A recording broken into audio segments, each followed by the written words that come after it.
Tasyo, Hoy! halika na rito sa kusina. Kakain na tayo. Lalamig na itong kanin. Ay, papunta na. Nagliligpit lang ako ng mga gamit dito sa sala. Hoy, ano ba yung inihanda mong hapunan natin, Half-Lord? Meron tayo ditong adobo. Kaya bilisan mo na riyan. Adobo, ba masarap pala ang ulam natin ngayon na. Ay, bihira lang tayo makakain ng ganyan. Sandali, matignan. Huwag kang umasa. Dahil ang niluto ko, adobong kangkong. Pinitas ko lang dyan sa bakanting lote ni Kapitan. Ay, kangkong na naman. Akala ko naman karne na. Ay, pero sa bagay, ayos na rin yan kesa naman wala tayong ulam. Pasensya ka na ha. Baka kapusin tayo kung hindi tayo magtitipid. Ako, wala namang problema sa akin yun. Alam ko namang masarap ito dahil masarap kang magluto. Siyempre naman. Pero seryoso ha. Konting tiis lang tayo. Malapit naman na yung payout natin sa munisipyo para sa senior Saka baka sakaling magpadala ulit ang pera sa atin si Krisa. At kapag dumating yun, babawi ako sa iyo. Magluluto ako ng masarap na ulam para sa iyo. Salamat kung ganon. Ay, naalala ko lang. Mabuti pa yung si Crisano at di nakakalimot sa atin. Kahit pamangkin lang natin at malayo ang pinagtatrabahuhan niya hindi siya nakakalimot magpadala ng pambili ng bigas at gamot nating dalawa. Oo ga napakabuti ng batang yun. Hindi tayo pinababayaan. Sinabi mo pa. Ay, kung iisipin mo talaga, Flor, 6 ang naging anak natin. 6 yung pinalaki, binihisa, at pinag-aral natin. Pero parang tayong walang anak. Wala man lang nag-aabot maski isa sa kanila. Ni hindi dumadalaw rito para alamin kung humihinga pa ba tayo o hindi na. Hay nako, wag mo nang isipin yan. Masasaktan ka lang. Pabayaan mo na ang mga anak mo. Kasi ganun talaga Hindi naman nila tayo kargo. May mga sariling pamilya na rin sila ngayon. Siguro hirap din sila sa buhay kaya hindi natin talaga pwedeng iasa sa kanila ang buhay natin. Wala na tayong magagawa kung hindi sila makapagbigay ng pera sa atin. Sa bagay, tama ka naman. Pero masakit lang kasi parang wala na silang magulang. Pero hayaan mo, kapag nakaipon tayo ng kaunting puhunan, magtitinda-tinda ko dyan sa bangkita sa labasan. Maglalatag na lang ako ng mga candy, sigarilyo, o kaya naman biskwit. Para may pandagdag tayo sa mga gastusin natin. Makaraos lang tayo, ayos na. Umupo na si Mang Tasyo at inabot ang kamay ng kanyang asawa. Sabay silang nagdasala. Pagkatapos ng kanilang simpleng panalangin, pinagsaluhan ng mag-asawa ang adobong kangkong. Sila na lamang dalawang nakatira sa lumang bahay. Dito nila pinalaki ang kanilang 6 na anak. Ngunit ngayon ay silang dalawa na lamang nag-aasikaso sa isa't isa. Si Mang Tasyo ay 75 taong gulang na at mabilis nang mapagod. Samantalang si Aling Flor naman ay 72 taong gulang na at may dinaramdam na sakit sa mga kasukasuan at magtaas ng presyon sa dugo. Ang kanilang buhay umiikot na lamang sa 4 na sulok ng bahay nila.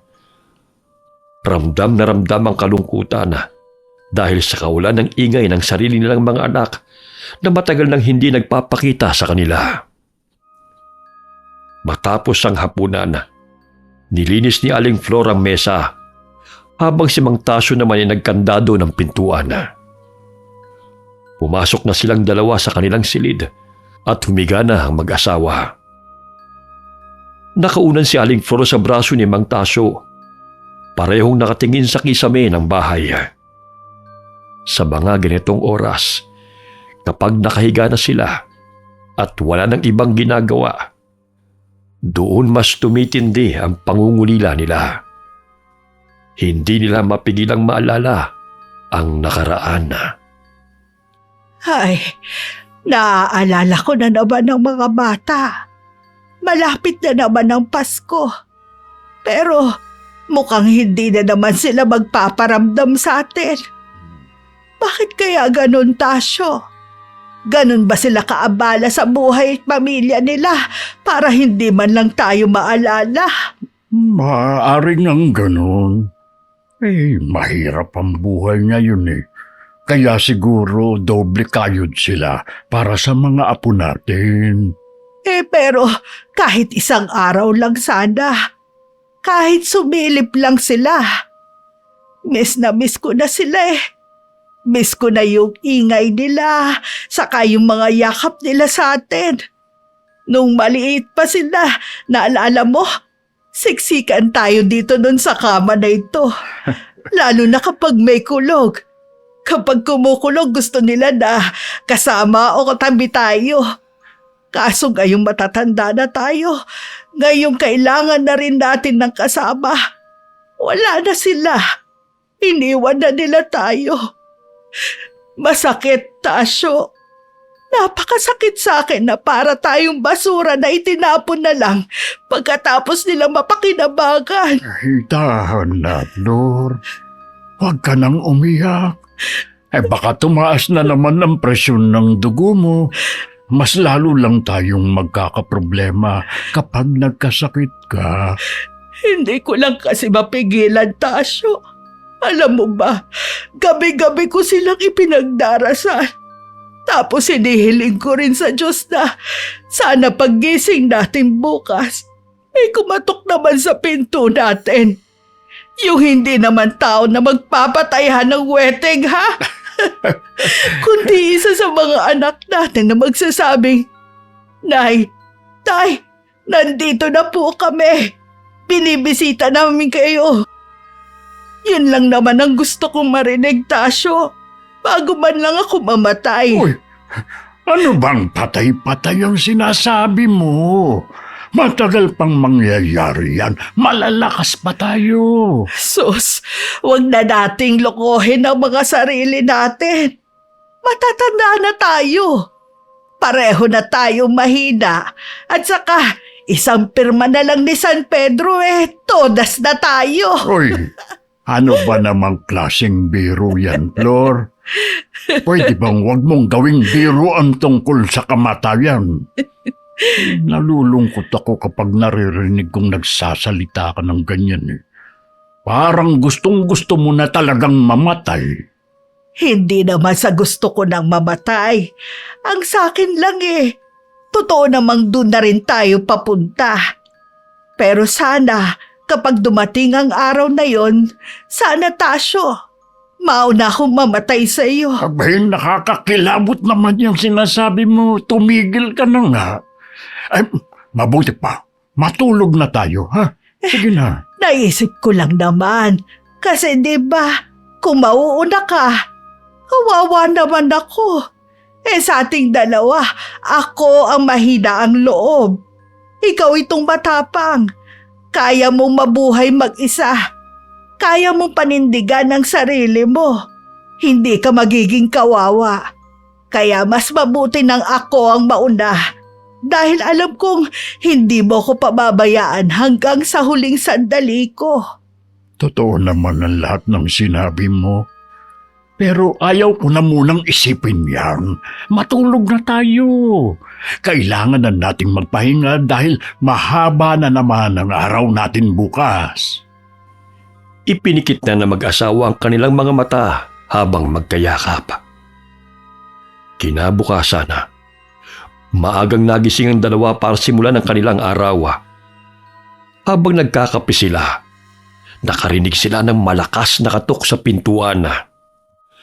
Agad na tumayo si Mang Tasyo para pagbuksan kung sino man ang nasa labas.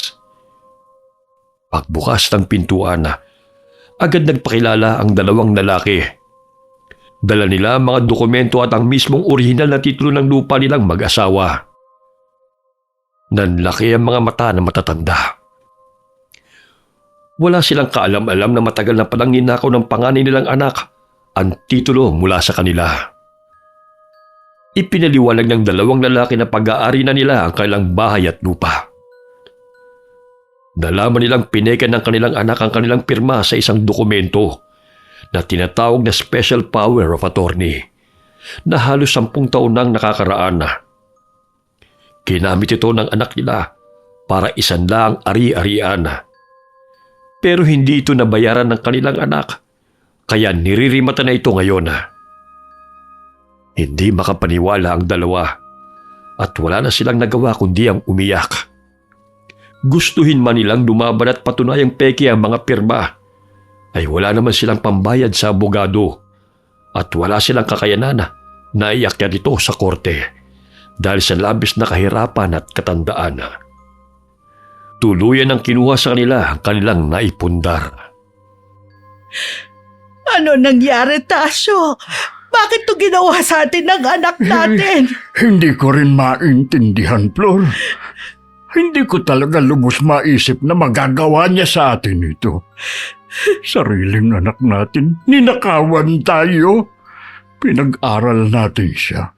Ibinigay natin ang lahat ng kailangan niya nung bata pa siya kahit hirap na hirap tayo. Tapos, itong susukli niya sa atin. Kulang na lang pati itong suot nating damit hubarin niya sa atin. Napakawalang hiyang anak na yan. Ang sakit sa dibdib. Hindi man lang siya naawa sa ating dalawa. Saan na tayo pupunta ngayon? Wala na tayong bahay. Wala na tayong lupa. Itong 2 balot lang ng damit ang nakuha natin. Paano na tayo, Tasyo? Saan tayo sisilong mamaya? Di wala tayong dalang pera. Tana. Lakasan mo ang loob mo. Huwag kang magpapatalo sa lungkot at takot mo. At baka sumpungin ka na naman ng high blood. Teka, kailangan mag-isip tayo ng mabilis na paraan. Ano kaya kung kay Belen na lang muna tayo makituloy? Diyan lang naman siya sa kabilang kanto.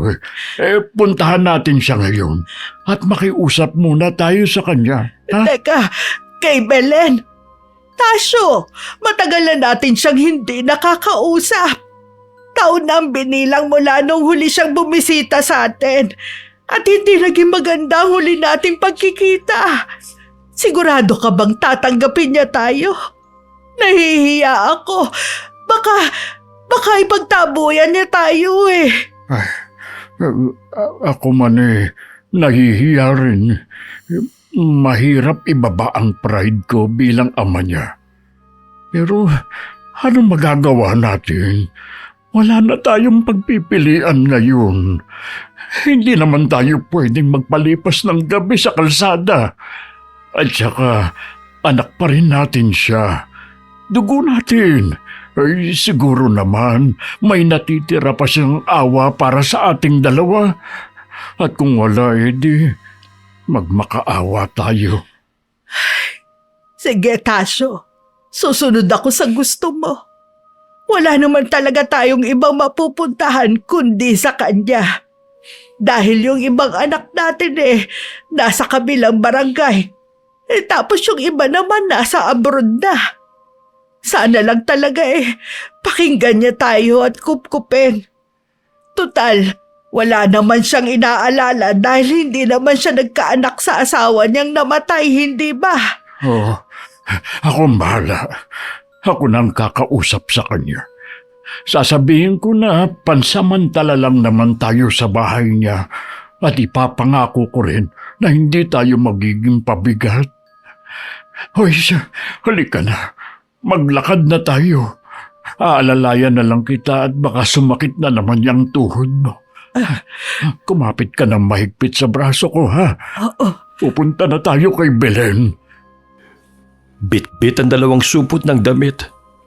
Dahan-dahang lumabas ang mag-asawa sa kanilang bakuran.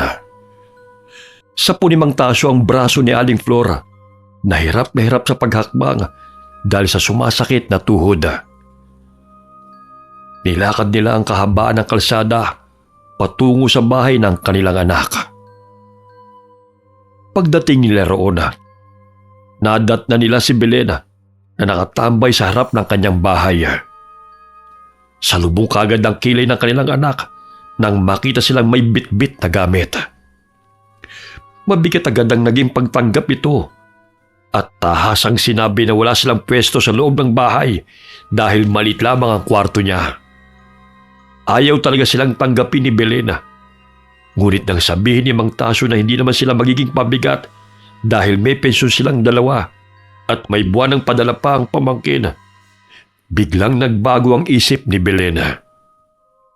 Lumiwanag kagad ang mukha nito nang marinig ang tungkol sa pera. Sige na nga. Payag na ako. Ayoko rin naman kasing pagchismisan ako dito sa barangay natin, no? Ayokong matawag na masamang anak. Si kuya lang naman ang walang puso eh. Nabalitaan ko ang nangyari sa inyo ron. Talagang si kuya, wala nang sinasanto ha. Sinolo na ang ari-arian ninyo. Gahaman talaga eh. Akala mo walang kapatid? Wag na nating pag-usapan muna yan at baka lalong sumama ang loob ng nanay mo. Kahit naman sino, sasama ang loob sa ginawa niyang yun, ano? Kaso ano pang gagawin natin? Hindi naman natin alam kung nasa ang lupalop si kuya. Balita ko nga nagtatago dahil maraming na-scam. Maraming kaso ang taong yun. Ano ka mo? Scammer ang kuya mo? Kailan pa? Hindi namin alam yun. Oo, kalat na kalat kaya yung chismis na yan dito sa baryo. Pambihira. Hindi niyo ba nalaman?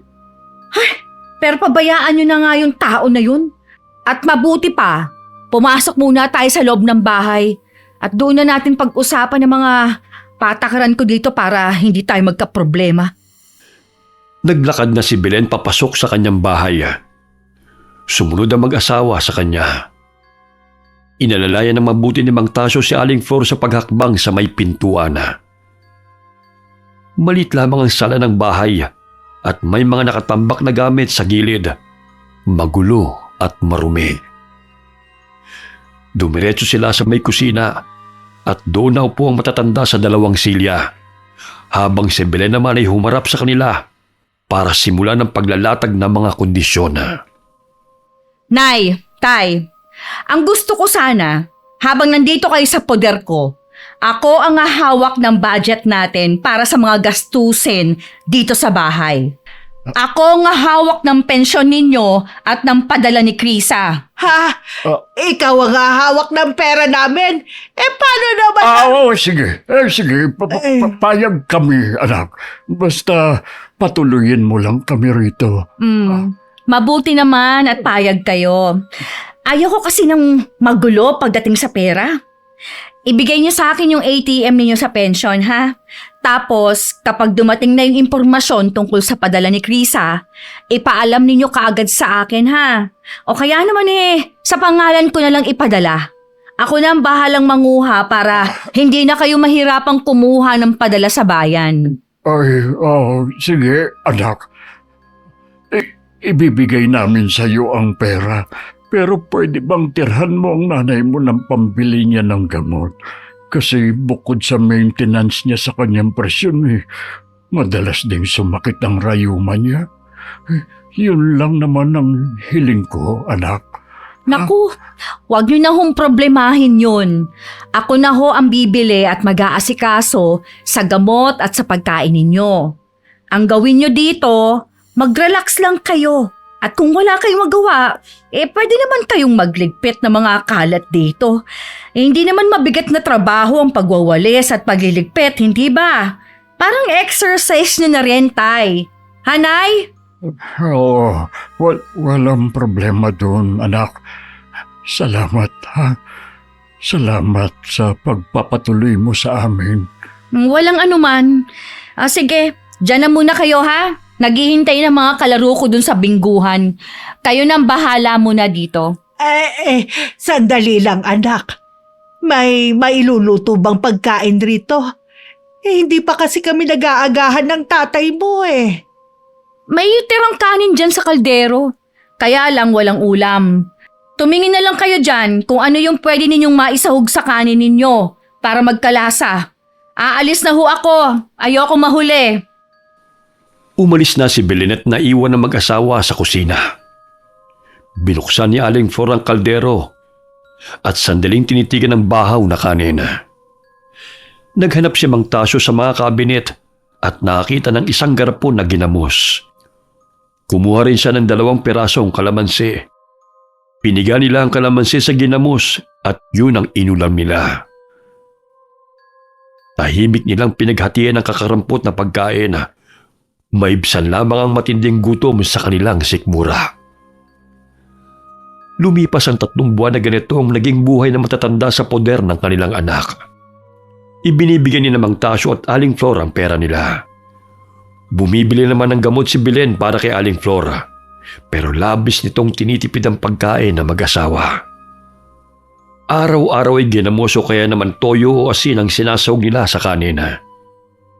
Minsan ay wala na talaga silang makain dahil inuubos ni Belen ang hawak niyang pera sa sugal. Isang araw, inabot na ng umaga pero hindi pa rin umuwi si Belen. Wala na silang kahit anong makain sa loob ng bahay. Labis ang pag-aalala ni Mang Tasyo para sa kanyang asawa, lalo pat dinalaw ng lagnat si Aling Flor kagabi. Kaya naman nilakasan na niya ang kanyang loob at lumapit sa kanilang kapitbahay. Magandang araw, Petra. Naku, pasensya ka na sa abala. Ha? Baka kasi pwede akong makahingi ng kaunting tirang pagkain ninyo. Kahit para lang sana kay Flor. Gutom na kasi siya eh. Kanina pang umaga na wala siyang makain sa bahay. Naku, Tasyo! Bakit naman tirang pagkain ang hinihingi mo? Ha? Mabuti pa tawagin mo si Flor. Dito na kayo mananghalian. Marami namang niluluto ang anak ko araw-araw. Nasasayang lang kapag napapanis. Pwede kayong kumain dito kapag tanghali. Maski araw-araw pa yan. Naku, nakakahiya naman sa iyo, Petra. Kahit kaunting kanin at ulam lang naman, ayos na yun. Ayaw ko namang magmalabis sa inyo. Ano ka ba? Huwag na kayong mahiya. Sino pa ba ang magtutulungan? Kundi tayo ring mga magkakasama na senior. Tapos kapag umaga nga ipasyal mo dito si Flor nang may kakwentuhan naman ako. Tsaka para dito na rin kayo magkape. Kung ganun maraming salamat. Napakalaking tulong nito sa amin. Mabuti pa kayo. Kahit hindi namin kaano-ano nagmamagandang loob kayo sa amin. Samantalang ang sarili naming mga anak, pinagkakaitan kami. Nako, totoo yung sinabi mo, Tasyo. Kaya wag na kayong aasa pa dyan kay Belen. Dahil wala talaga kayong mapapala sa babaeng yan. Alam dito sa baryo kung bakit namatay ng maaga ang asawa niya. Na-stress sa tindi ng pagka-addict niya sa sugal. Kawawa lang talaga kayong mag-asawa at sa poder pa niya kayo napunta. Sige na. Tama na muna yung usapan na yan. Balikan mo na doon si Flor at tawagin mo na rito nang makakain na kayo. Sige, Petra. Susunduin ko lang saglit, ha? Maraming salamat ulit. Agad na umuwi si Mang Tasyo para sunduin ang kanyang asawa. Mula noon araw-araw na silang tinutulungan at pinapakain ni Aling Petra. Ngunit pagkalipas ng ilang araw, nakarating kay Belen ng usap-usapan na namamalimos ng pagkain ng kanyang mga magulang sa kapitbahay dahil ginugutom daw niya ang mga ito. Isang hapon, padabog na binuksan ni Belen ang pintuan ng bahay. Umuwi siyang galit na galit. Nang makita niya si Mang Tasyo at Aling Flora, agad niyang sininghalan ng mga ito. Nay! Tay! Totoo ba na nangihingi kayo ng pagkain kay Aling Petra? Oo, pero hindi naman hingi yun. Kusa nilang ibinigay sa amin. Pinapakain nila kami ng tanghalian doon sa kanila. Kasi wala naman kaming pagkain dito eh. Ano ba naman yan? Ha? Hindi niyo man lang ba ako binigyan ng kahihiyan? Pinapahiya ninyo ako sa buong baryo? Ako na nga lang ang nagtiyaga sa inyo. Ako na nga itong kumupkup sa inyo. Tapos ipagkakalat niyo pa sa mga kapitbahay na ginugutom ko kayo? Hindi naman namin ipinagkalat yun, Belen. Tinanggap namin yung pagkain kasi hindi ka naman bumibili ng maayos na pagkain para sa amin eh. Paano kami mabubuhay ng tatay mo kung lagi kaming walang makain dito? Aba, at talagang kayo pa yung may ganang magreklamo at malumbat? Sabi ko na eh, dapat hindi ko na talaga kayo pinatuloy dito eh. Hindi kayo dapat pinagmamalasakitan dahil malupit kayo nung bata pa kami. Oy, bakit naman isasali mo pa yun? Matagal nang nangyari yun, Belen. Oo, matagal na. Pero lahat tandang-tanda ko pa. Binubugbog nyo kami. Sinasaktan ng labis para sa isang maliit na pagkakamali. Wala kayong awa noon? Anak, ginawa lang naman namin yun noon dahil gusto namin kayong disiplinahin. Ginawa namin yun dahil mahal namin kayo at gusto namin kayong lumaking matino. Hindi kami perpektong magulang, oo. Pero para sa kabutihan nyo naman yun. Kabutihan? Alin? Yung paluin ninyo kami ng paluin hanggang sa magpasa ang mga binti namin dahil lang nahulog yung baso? Disiplina ang tawag nyo doon? Kalupitan nyo, Nay! Itong dahilan eh kung bakit walang pakialam sa inyo mga anak ninyo. Kaya ba ganito ang ginagawa nyo sa amin, ha? Ikaw, kaya mo ba kami tinanggap dito para gumante? Para pahirapan kami, ha? O baka naman kaya mo kami kinupkop dahil sa pensyon namin para may pangsugal ka? Anak ng teteng, oh! Ayan ang mga ATM ninyo! Hindi pera ang habol ko sa inyo, ha? Ang laki-laki ng gastos ko sa inyo. Tapos yan ang sasabihin ninyo? Mabuti pa, lumayas na kayo dito. Ngayon din! Belen, huwag naman ganito. Gabi na, anak. Saan naman kami pupunta ng tatay mo? Wala akong pakialam. Bahala kayo sa buhay ninyo. Belen! Ayoko na ng pabigat at reklamador dito. Layas! Nasaksihan mismo ni Aling Petra ang pagpapalayas ni Belen sa kanyang mga magulang.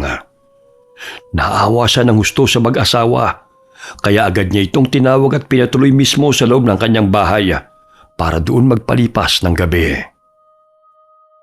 Ngunit ng gabi ring yun, isang hindi inaasahang pangyayari ang naganap.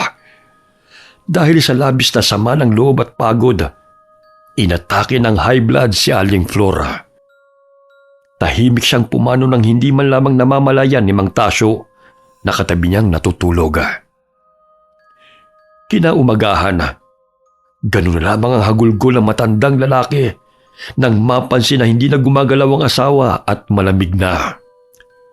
Mabilis na nakarating ito kay Belen, kaya agad niyang pinakuha ang bangkay ng ina sa punerarya at doon nilamay sa kanilang bahay. Mabilis na nakarating sa magkakapatid ang masamang balita tungkol sa kanilang ina. Nagsiuwian silang lahat at sa burol na yun lang muling nakumpleto. Agad silang nag-iyakan at ang pinakamalakas umiyak ay walang iba kundi si Belen.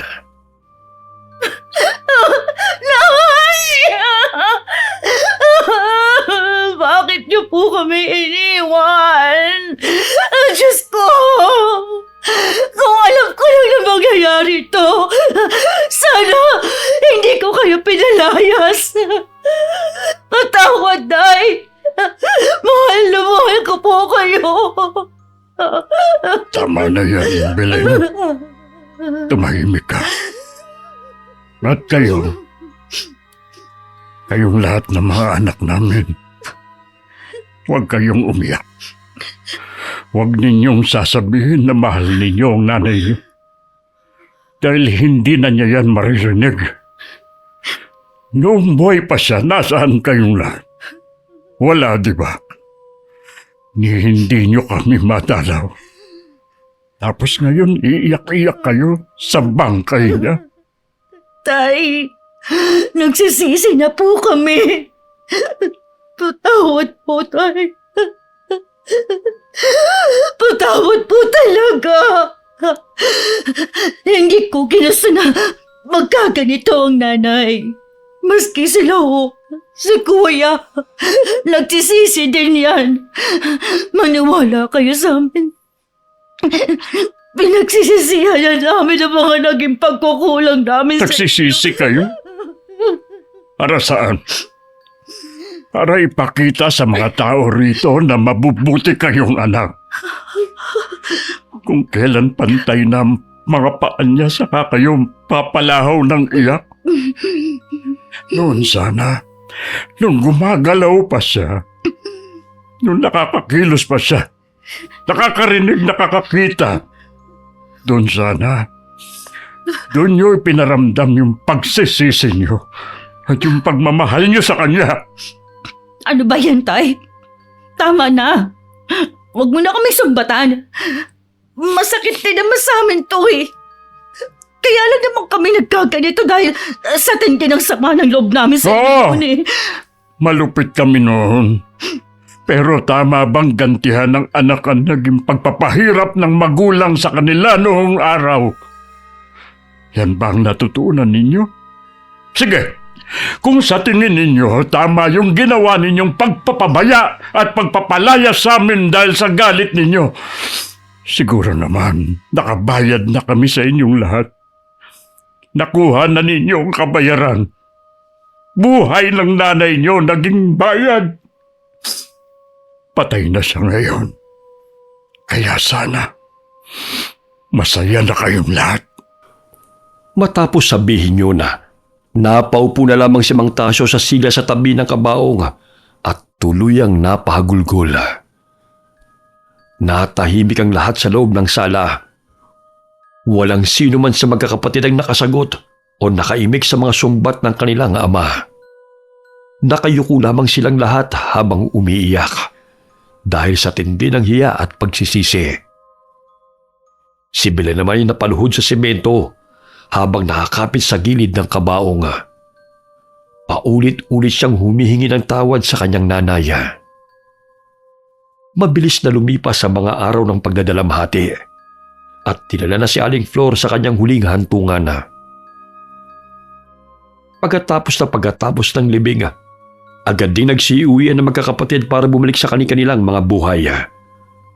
Ngunit hindi na bumalik si Mang Tasyo sa bahay ni Belen. Mas pinili niyang manatili sa piling ng mag-inang si Aling Petra na buong puso pa rin siyang tinanggap sa kanilang bakuran. Araw-araw na nalulungkot ng gusto si Mang Tasyo at madalas na umiiyak sa gilid ng barong-barong na ipinagawa para sa kanya sa likod bahay dahil sa tindi ng pangungulila sa kanyang asawa. Dahil sa matinding awa kay Mang Tasyo at labis na galit sa kawalang hiya ng magkakapatid, nagpasya si Aling Petra na gumante. Ginamit niya ang kanyang lihim na galing para parusahan ang lahat ng anak na matatanda. Binigyan niya ang mga ito ng isang kakaibang sakit. Hindi naman ito malubha o nakamamatay, kundi isang matinding katikati sa balat na hindi mapapagali ng mga gamot o ng sino mang doktor. Nang magsimulang mamulat mga tiyang buong katawan ni Belen, binaliwala lamang niya ito. Inisip niya na simpleng pangangati lamang ito mula sa mga insekto sa paligid. Kaya wala siyang pakialam at nagpatuloy lamang sa pagsusugal. Habang abala ang mga anak sa sarili nilang mga buhay, si Mang Tasyo naman ay naiwang mag-isa at nagdadalamhati. Isang umaga, habang nakaupong matanda at malalim ang iniisip, nilapitan siya ni Aling Petra. Tasya, Nagdala ako ng mainit na kape, tsaka kaunting pandesal. Pupunta ka na naman ba mamaya sa sementeryo? Nakikita ko kasi nakabihis ka na naman. Salamat, Petra, ha? Oo, balak ko sanang duman uli doon kay Flor ngayon. Ewan ko ba, mas gumagaan kasi ang pakiramdam ko kapag nakaupo ako doon sa tabi niya at kinakausap siya. Ito mayong kaibigan lang ha. Naiintindihan ko naman na nangungulila ka sa asawa mo. Pero wag mo naman sanang araw-arawin ang pagpunta doon. Tignan mo ang sarili mo. Nangangayayat ka na. Hindi matutuwa si Flor kapag nakita kanyang pinababayaan mo ang kalusugan mo nang dahil sa kanya. Sinusubukan ko naman, Petra. Kaya lang hindi ko kaya. Gusto ko pa rin na makasama siya. Na makatabi siya. Masakit. Sobrang sakit ng nangyayaring ito sa akin. Hindi ko matanggap na wala ng asawa ko. Huwag mong pahirapan ang sarili mo ng ganyan. Alam kong mahirap ang pinagdadaanan mo ngayon. Pero huwag mong iisipin na tuluyan na kayong nagkahiwalay ni Flor. Darating din ang tamang panahon at muli kayong magkikita. Magkakasama rin kayong dalawa sa kabilang buhay sa tamang oras. Pero sa ngayon, nabuhay ka pa. Kailangan mong magpakatatag. Isipin mo na lang ang gusto ni Flor na humaba pang buhay mo at maging maayos ka rito. Tama ka, Petra. Salamat. Salamat sa lahat ng sinabi mo. At sa lahat ng mga ginawa ninyong kabutihan sa amin ng anak mo. Pagpalain kayo ng Diyos. At sana ibalik niya sa inyo ito ng siksik, liglig at umaapaw. Maraming salamat din, Tasyo. Matapos mag-usap ang dalawa, naglakad na si Mang Tasyo patungo sa sementeryo ng araw ding yun. Pagdating niya sa puntod ng asawa, ay agad siyang napahagulgol at doon ibinusang lahat ng kanyang matinding hinanakit at pagkamis sa kanyang asawa. Lord, miss na kita. Napakahirap talaga nang wala ka rito. Alam mo ba, bumalik na naman sa dati yung mga anak natin. Pabigat pa rin ang turing nila sa akin. Wala sa kanilang may gustong kupkupin ako. Ayaw talaga nila sa akin. Ito pala yun, Flor. Ito pala yung ayaw mong mangyari sa'yo noon. Kaya gusto mong ikaw ang maunang mamatay dahil takot kang maiwang mag-isa at kawawa. Pero ba't ganon? Ang sabi mo malakas ako, matapang at kaya kong mabuhay ng mag-isa. Pero Flor, hindi ko kaya. Gusto lang kitang makasama. Matapos sabihin ito, ay kinuha ng matanda ang baon niyang bote ng tubig at uminom. Sandali pa siyang natulala bago dahan-dahang humiga ng maayos sa ibabaw ng mismong puntod ng kanyang asawa. Ipinikit niya ang kanyang mga mata habang patuloy na umaagos ang mga luha sa kanyang mukha. 2 araw ang lumipas. Natagpuan ang bangkay ni Mang Tasyo na nakahiga sa ibabaw ng puntod ng asawa. Walang makapagsabi kung ano talaga naging eksaktong dahilan ng kanyang kamatayan. Marami sa mga kapitbahay ang nagsasabi na baka hindi niya kinaya ang kalungkutan at uminom siya ng lason. Habang ang iba naman ay naniniwalang doon lamang sa biglang inatake ng kanyang sakit habang nagbabantay sa puntod ng kanyang asawa. Dahil sa nangyaring ito, naging matindi ang lungkot ng mag-inang Petra. Awang-awa sila sa sinapit ng matanda. Samantala ang mga anak naman ni Mang Tasyo at Aling Flora ay muli nagsama-sama sa lamay ng kanilang ama. Maayos naman nilang nairaos ito hanggang sa mailibing si Mang Tasyo. Itinabi ang labi niya sa puntod ng kanyang asawa. Nang matapos ang libing at nagsibalik na sa kanilang pamumuhay ang mga anak nila Aling Flora at Mang Tasyo, dito na hindi nakapagpigil si Aling Petra. Muli niyang binarang ang magkakapatid. Dito na naranasan ng anim ang lupit niya. Sinadya ng ginang na palalain ang mga sugat at katikati sa katawan nila hanggang sa magsugat at magnaknak ito. Nalumpo din ang iba sa kanila. May gamot ang barang na ibinigay ni Aling Petra sa magkakapatid. Ito ay yung kailangan nilang humingi ng tawad sa kanilang mga magulang ng buong puso at walang halong pamimeke. Doon mismo ito gagawin sa puntod ng mga magulang. Ngunit dahil sadyang matigas ang puso nila, wala ni isa sa kanilang naisip dumalawat ng hingi ng tawad. At ang naging resulta, tuluyang nabulok ang mga katawan nila. Nagkasakit sila, nahirapang huminga at iba pa. Ilang buwan ang nakalipas na tagpuang patay si Belen sa loob ng bahay niya. Namatay siyang mag-isa at walang karamay sa kanyang huling sandali. Naging napakamasalimuot ang naging buhay at katapusan ng pamilya ni Mang Tasyo at Aling Flora dahil lamang sa kawalan ng utang na loob ng kanilang mga anak. Ang kwentong ito ay nag-iiwan ng mabigat na aral na ang mga magulang ay dapat nating pinahahalagahan, inaalagaan at minamahal habang sila'y buhay pa. Ang anumang kalupitan o pagpapabayang ipapakita sa kanila ay tiyak na babalik sa atin bilang isang kaparusahan na pagsisisihan natin habang buhay. Wakas. Hello, Mike. Mike. Tess. Tess. Mike. Ikaw ba'y ano? Ano ba'y ikaw? Ako'y ako. At ika'y ikaw. Ay, tama. Sisingit pala ako. Ulit. Ibigay namin sa iyo ang pera. Pero pwede bang tirahan mo ang nanay mo ng pambili niya ng gamot? Kasi bukod sa maintenance niya dun sa kanyang... Pero tama bang gantihan ng anak na... Naiintindihan ko naman na nanguliling.